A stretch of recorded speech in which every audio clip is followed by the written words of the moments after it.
It's a really strange way of doing a wedding, but one of our friends from Rhode Island and we were going to get together for a vacation, and then it just sort of evolved into, well, while we're there, let's do a wedding. In the back of my mind, although I didn't really want to admit it at the time, was this thought that if we do a commitment ceremony out of state, it releases people of the obligation of coming, and therefore it saves us some of the hurt of being told, no, we don't support that, we're not going to go. This was before we even had internet at our desks at work. And so we had internet stations around the newsroom where there were computers that were online. So after we got off work every night at midnight, we would go to these internet stations. Online and by phone, we made all of these arrangements for this wedding from 1,000 miles away. And you know, we knew what the political climate in Oklahoma was like at the time, but we didn't know what it was like in Florida, and we didn't know if it would be actually worse. But when we got there, it was a really neat experience because there wasn't any hate. I would say the difference I see is not in support, but in belief that this is as serious of an issue as it is. And we have some really good friends from back east who maybe don't understand how important things like the Equality Center are here in Tulsa, Oklahoma. Because back east, I mean, they're out or not as they want to be, and there's a little bit of a live and let live attitude up there that we don't have so much here. But also, everybody back east knows somebody, more than one person, who's gay, and it's just no big deal. I think when we initially filed the lawsuit, some of those friends were very supportive, but maybe didn't understand that this was a critical issue here in Oklahoma, where in some other places in the country, it's just whatever. They've had, same-sex marriage in Massachusetts since 2004, and we didn't get it until 2014. For a decade, they're probably thinking, yeah, whatever. but we're here going, hey, we want our rights. For a couple of years now, the Oklahoma legislature, in the past two legislative sessions, they have proposed 30 anti-LGBT pieces of legislation. And Oklahoma's for Equality, Freedom Oklahoma, we have fought back, and only one of those bills has actually been signed. And the funny thing about that is, it basically was a law to say that clergy members can refuse to marry anybody they don't want to marry. Keep in mind the First Amendment gives them that right. It was actually spurred by Oklahomans. U.S. Representative Steve Largent from Oklahoma was one of the sponsors of DOMA. And Senator Don Nichols from Oklahoma was a co-sponsor in the Senate. And Nancy McDonald, who's the founder of PFLAG in Oklahoma and has been national president of PFLAG, testified about DOMA, urging Congress not to pass it.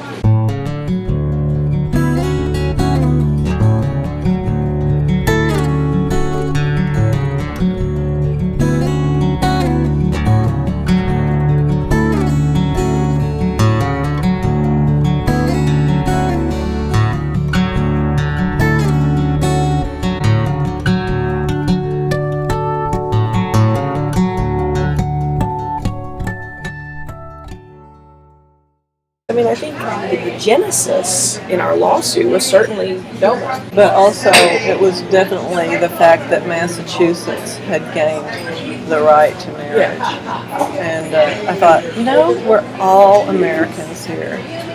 I don't think Massachusetts residents should have more rights than Oklahoma residents under the federal law.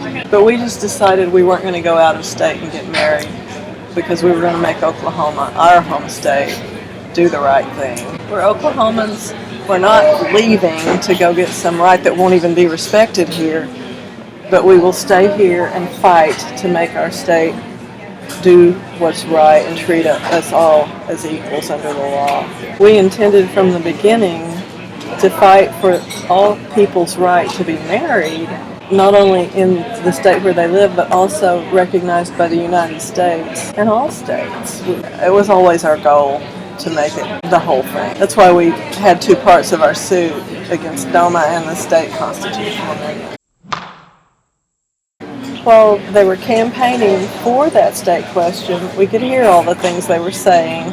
It was April of 2004 that they approved the vote in the legislature to send state question 7-11 to the ballot. So we knew by mid-spring that it was going to be on the ballot in November.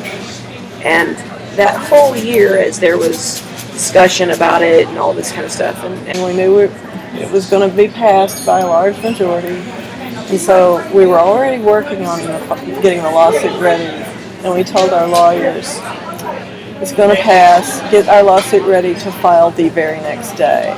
It was November 2nd was the election. And that next day, November 3rd, our lawsuit was passed. Mary Fallon, back when we filed our lawsuit, was really fond of saying 76% of Oklahomans don't want same-sex marriage. First of all, something like 40% of Oklahomans are registered to vote.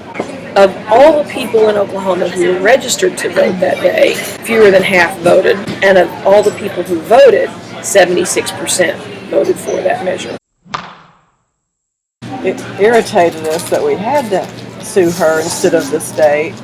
We had applied for a marriage license at one point, and she very graciously denied us and showed us the law that said, it's against the law for me to give you a license. She was gracious, and it was just her doing her job. We were all doing our jobs.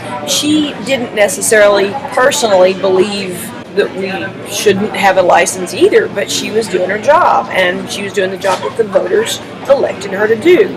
Very much it felt like the state was still in it. The state still talked about it as though they had a vested interest in it. It was obvious to us that they're the ones who enacted this law. She was just carrying out the duties that they told her to do. We were doing our job by fighting it because we felt called to do that. And that's how you fight a law. The initial filing didn't involve the court clerk. We sued the President of the United States, the U.S. Attorney General, the Governor of Oklahoma, and the State Attorney General, because they are the ones who enforce the law. And made the law. Yeah. That got all the way to the 10th Circuit at one point, halfway through the lawsuit, and the 10th Circuit said, you sued the wrong people. You should have sued the court clerk, because her office is the one that issues marriage licenses and has refused you a marriage license. So we had to basically start our case over halfway through it. The people we sued were not the people we really were against. We never actually got to sue the people who had led the charge against us. Other than George Bush. Countrywide, people celebrated the Windsor ruling because of what it did on a federal level. Now, in places like Oklahoma, we said, okay, that's great. Just for example, income taxes. You can file your federal income taxes as a married couple now. If you're married somewhere. Except in Oklahoma, the tax laws state that you have to file your federal return with the same status that you file your Oklahoma return. And because same-sex marriage was not legal in Oklahoma, people who were married, who'd gone to Iowa and gotten married, still couldn't file their Oklahoma return as a married couple.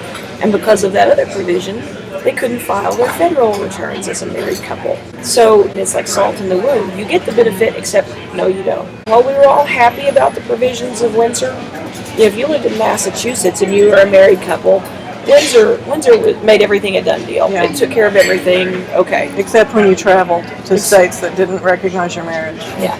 But if you lived out here in the middle of the red country, Windsor was a carrot that we still didn't quite reach. At the time, U.S. District Judge Terrence Kern ruled in January of 2014. The governor came out and said, unelected judges are making law, activist judges, and overturning the will of the people who have a right to govern themselves and make decisions about marriage in their own state. That's when we first started hearing all that.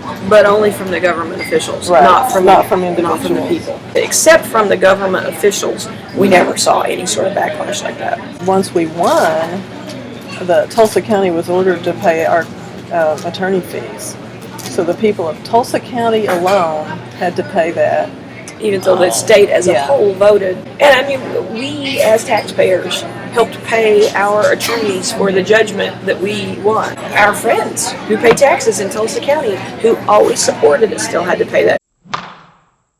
When we filed the suit in 2004, we'd look at the reader comments on Tulsa World stories about it online, and the comments were so hateful and rude. By the time the lawsuit was over, the comments on stories for the past several years had been very positive. More positive than not. Before, I mean, they were sort of ganging up against us. But now it's like if someone dares speak something negative, this community of people who we don't even know are rushing to say, hey, you know, they have rights.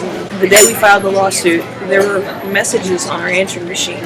It was like, hi, you don't know me, I'm so-and-so from New York, and I saw it in the news, and I just wanted to call and leave a positive message on your answering machine.